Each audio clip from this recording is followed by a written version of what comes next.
सारस की बात खत्म होते ही किंग कोबरा पीछे से आकर डस लेती है चील को और तुरंत ही चील मर जाता है और वो हो जाता है किंग कोबरा के उस दिन के लिए नाश्ता।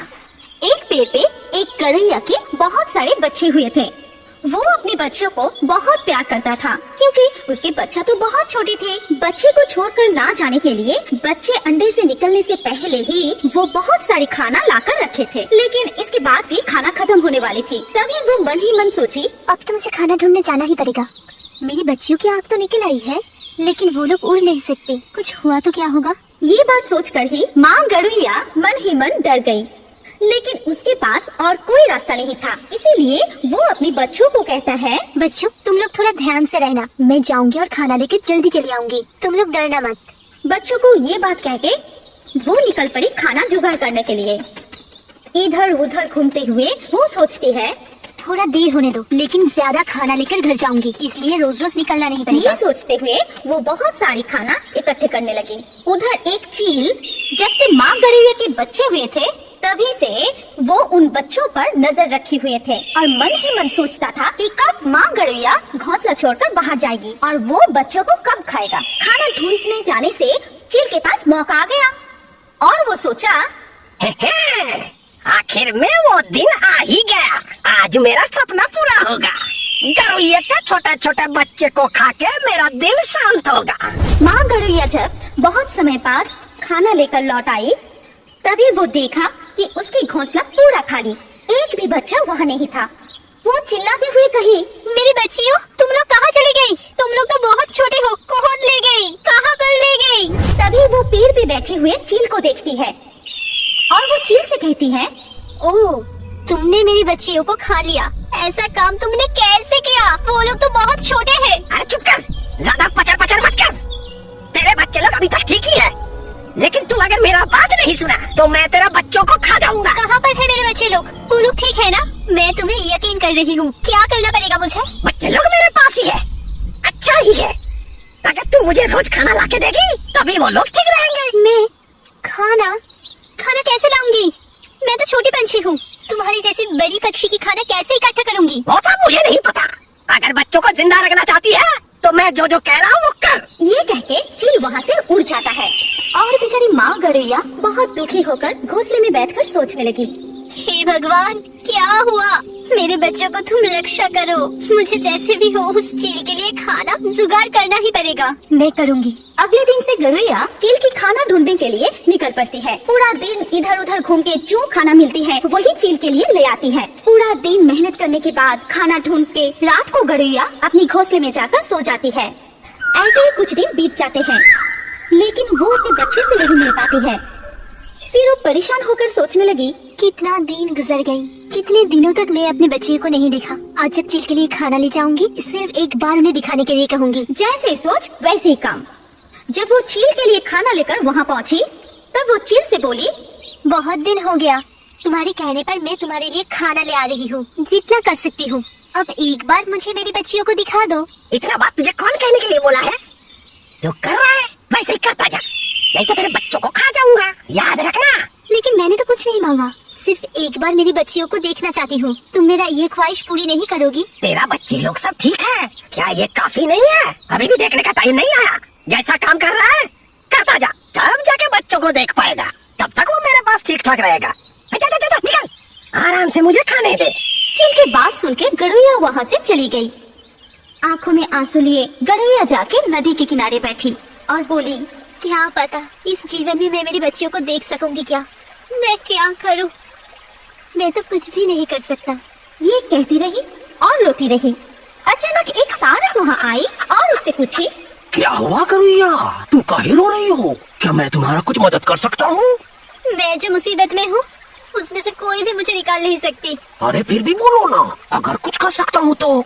क्या पता अगर बोल दो तो तुम्हारा मन थोड़ा हल्का होगा। सारस की बातें सुनकर गौरैया की आंखों में आंसू आ गई। उसके बाद वो सारस को सारी बात बताई। गौरैया की बातें सुनकर सारस चौंक गई। अरे बाप रे, तुम्हारे साथ तो धोखा हुआ है। तुम्हारे बच्चे को वो कितने दिन पहले ना जाने खा चुका है। मैं भी तो उस चील के पास ऐसे ही धोखा खाया था, मेरे बच्चे को भी वो खा गया था।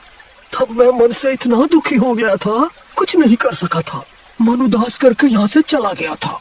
लेकिन तुम्हारा बात से इतना तो पता चला, वो चील अभी तक नहीं सुधरा, वैसा ही है। सारस की बातें सुनकर गौरैया और भी रोने लगी। तभी सारस उसको हिम्मत रखने के लिए कहता है और कहता है, तुम उदास मत हो, मैं तुम्हारे साथ हूँ। प्रतिशोध तो हमें लेना पड़ेगा, और वैसे भी वो चील किसी और का कोई नुकसान न कर सके, वो भी देखना पड़ेगा। तुम सिर्फ कहो क्या करना पड़ेगा मुझे। तुम मुझे जो बोलोगे मैं वही करूँगी। तुम सिर्फ मुझे बताओ मैं क्या करूँगी। हम लोग किंग कोबरा के पास जाएंगे। पता है वो बहुत खतरनाक है, हम लोगों के पास कोई और रास्ता नहीं है, हम लोगों को ये करना पड़ेगा। तो फिर अभी चलो दोस्त, मैं और नहीं सहन कर सकती। मेरे बच्चियों को कितना दर्द हुआ होगा, मुझे प्रतिशोध लेना ही पड़ेगा। वो लोग आपस में सारी बातें करके किंग कोबरा के पास जाके पहुँचे। किंग कोबरा तभी अपनी गुफा पर आराम कर रहे थे। सारस से हिम्मत जुटाकर उसे बुलाया। किंग कोबरा, रो किंग कोबरा, तुम्हारे मदद की हमें बहुत जरूरत है, मदद करो हम लोगों को। बहुत मुसीबत में पड़कर तुम्हारे पास आए हैं। तुम्हारे पास आने से कोई जिंदा नहीं बचता जान के भी आए हैं, क्योंकि हमारे पास कोई और रास्ता नहीं। तुम हमें बचा लो। क्या हुआ है? ऐसा कौन सा मुसीबत आया है कि तुम लोग जिंदगी हाथ में लेके हमारे पास आए हो? हमें सब कुछ बताओ, अगर संभव है तो हम तुम्हें जरूर मदद करेंगे। तभी सारस सब खुलकर बताया। गौरैया भी रोते हुए मदद मांगी। सारस और गौरैया की सारी बातें सुनकर किंग कोबरा को भी दया आ गई और वो कहता है, हमारे इलाके में रह के वो चील का इतना हिम्मत, वो मासूम पंछियों को इतना परेशान कर रहा है। मैं उसको सजा दिलाऊंगा। तुम लोग जैसे भी हो उसको इधर लेके आओ, उसके बाद हम देख रहे हैं कैसे उसको सजा दिया जाए। किंग कोबरा की सारी बातें सुनकर सारस और गौरैया ने एक षड्यंत्र रचा कि कैसे चील को इस टीले के ऊपर ले आए। गौरैया ने कहा कि चील को वो खाने की लालच दिखाकर इस टीले के ऊपर ले आ सकती है और उसके बाद वो चील के पास जाती है। क्या हुआ? इतना देर कैसे हो गया? खाना कहाँ है? अपने बच्चों को बचाना नहीं चाहती है क्या? नहीं नहीं चाहिए, खाना लाई हूँ। आज बहुत सारा खाना मिला है इसलिए ला नहीं सका। मैं तो छोटी पक्षी हूँ ना, इसीलिए। तुम चलो मेरे साथ, दिखा दूंगी तुम्हें, तुम आराम से खा लेना। अच्छा ये बात है। अच्छा चल फिर। ये सब कह के गौरैया छल से चील को लेकर किंग कोबरा की गुफा तक पहुंचता है जो नदी के किनारे था। तभी सारस को वहाँ देखकर चील कहता है, तो ये मेरा खाना है, लेकिन लगता है इसको मैं पहचानता हूँ। ओह पहचानते हो? हाँ मुझे पता है, मेरी बच्चियों को जैसे खा लिया उसी तरह उसके बच्चियों को भी खा लिया था, याद आ रहा है? अच्छा मतलब तू सब जान गई है। कुछ नहीं होगा, आज तुम दोनों को खत्म कर दूंगा, तब जाके मुझे शांति मिलेगा। तुम हम लोगों को क्या खत्म करोगे? आज तो तुम्हारा ही आखिरी दिन है। सारस की बात खत्म होते ही किंग कोबरा पीछे से आकर डस लेती है चील को और तुरंत ही चील मर जाता है और वो हो जाता है किंग कोबरा की उस दिन के लिए नाश्ता। इसी तरह गौरैया और सारस मिलकर अपना प्रतिशोध लिया। ऐसा करोगी तो मैं तुम लोगों को यहाँ से निकाल दूंगी। मेरी नींद खराब हो जाती है, सोने के वक्त भी तुम लोग मेरे सर पर पॉटी करते हो। नहीं नहीं, हम लोगों को क्षमा कर दो नागिन। सिमुलतोली के जंगल में टूना और टुनिया नाम के दो पंछी रहते थे। 2-3 दिन से लगातार बारिश होने की वजह से उन दोनों की घर टूट गई। बड़ी मुश्किल से भी उन दोनों वहाँ पर ही रहते हैं। बारिश रुक जाने के बाद टुनिया टुन्ना को कहती है, सुनो टुन्ना, हमारी घर तो पूरी तरह से टूट गई है। इस छोटी पेड़ में घोंसला बनाना ही हमारी गलती था। एकदम ठीक टुन्ना, अगर बड़े पेड़ में हम लोग घोंसला बनाते तो ऐसा नहीं होता। तुम्हारा तो अंडा देने का वक्त भी आ चुका है। चलो हम लोग सोनाझुरी जंगल में वो जो बड़ा सा पेड़ है वहाँ पे घोंसला बनाएंगे। इसके बाद टुनिया और टुन्ना सोनाझुरी जंगल में चली जाती है और वहाँ जाके वो घोंसला बनाते हैं। उस पेड़ पे थी एक नागिन। वो नागिन उन दोनों को घर बनाते हुए देखती है और बहुत गुस्सा होते हैं और मन ही मन कहती है, अच्छा ये बात है। इस पेड़ में जहाँ मैं रहती हूँ वहाँ पर कोई आने की हिम्मत नहीं करता। वहाँ पर तुम लोग घोंसला बना के रहोगी, मैं तुम लोगों को रहने नहीं दूंगी। मैं इससे पहले बहुत पक्षियों की घोंसला तोड़ दिए थे। मेरे इस पेड़ में मैं किसी को रहने नहीं देती और तुम लोगों को भी नहीं दूंगी। उन दोनों मिलकर सारा दिन घोंसला बनाया। अगले दिन सुबह टुन्ना ने कहा, देखो तुम्हारा तो अंडा देने का समय भी हो गया है और हम लोगों का घोंसला भी तैयार हो गया है। सचमुच इतना सुंदर घोंसला होगा मैं नहीं सोची थी। मैं तो बहुत खुश हूँ और यहाँ पर शांति से हम लोग रह पाएंगे, तूफान होने के बाद भी। नागिन उन दोनों की बातें सुन रहे थे और मन ही मन कहते हैं, रुक, तुम लोगों को मजा चखाती हूँ। बहुत मजा आ रही है ना? देखती हूँ तुम लोग कैसे यहाँ पर रहते हो। मैं तो तुम लोगों को नहीं रहने दूंगी। उस पेड़ की चारों तरफ बहुत ही साफ सुथरा था, लेकिन वो पंछियाँ पार्टी करना शुरू कर देती हैं। वो जगह भी बहुत गंदी हो गई। अगले दिन सुबह नागिन ने उस गंदी जगह को देखकर कही, छी छी छी छी छी छी, मेरा प्रिय पेड़ को ये लोग कितना गंदा कर दिया है। छी, आसपास क्या कर रखा है। पूरी रात ये लोग पॉटी करके गंदा कर दिया है। रोज ऐसे ही चलता रहा तो मैं यहाँ पर रह नहीं पाऊंगी। उसी दिन सुबह टुन्ना ने कहा, तुम्हारा तो अंडा देने का समय हो गया है, कुछ खाने का इंतजाम तो करना पड़ेगा। ये तो हमारे लिए नया जगह है और यहाँ पे खाने का कुछ दिख भी नहीं रहा है। चलो थोड़ा दूर जाके कुछ खाने का ले आए हम लोग। ये कह के वो दोनों जब खाना ढूंढने के लिए जाती है, तब वो नागिन जाके जोर जोर से मार मार के उन दोनों के घर को तोड़ देती है और कहती है, देख अब कैसे लगती है। तुम लोग आके देखोगे, तुम लोगों का घोंसला और नहीं है। अब देखती हूँ तुम लोग कैसे यहाँ पर रहोगे, कैसे यहाँ पर अंडे दोगे। ये जगह तो पूरी गंदा कर दिया है पॉटी कर करके। उधर उन दोनों ने खाना ढूंढने के लिए इधर उधर घूमते हुए नदी के किनारे जाकर बैठी।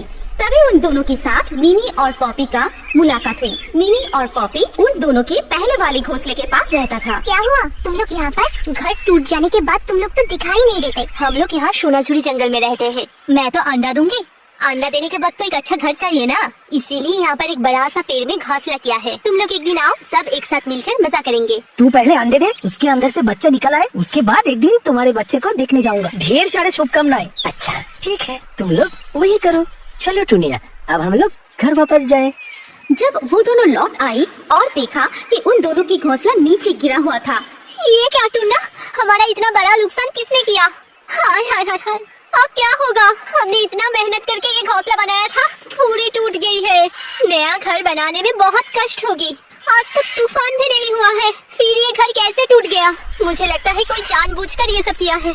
अच्छा टुनिया, तुम इतना सोच क्यों रही हो? देखो जो होना था वो हो गया। अंडा देने के लिए अभी भी 2-3 दिन बाकी है। घोंसला नहीं बनेगा तो फिर तुम अंडा कैसे दोगी? चलो फिर से थोड़ा मेहनत करके एक घोंसला बनाते हैं। इसके बाद वो दोनों फिर से घर बनाने में लग गयी और नागिन सब देख रही थी और मन ही मन कहा, ये तो बहुत जिद्दी पक्षी है। मैंने घोंसला तोड़ दिया, फिर भी तुम लोग इस पेड़ में ही घोंसला बना रहे हो। चलो टुनिया, हम लोग और थोड़ा मजबूत लकड़ी वकड़ी पेड़ वेड़ जुगाड़ करते हैं, जिससे कोई भी ये घोंसला आसानी से तोड़ ना पाए। फिर वो दोनों निकल पड़ती है घास और पत्तियां लाने के लिए। फिर नागिन आ गई थी उन लोगों के घर तोड़ने के लिए।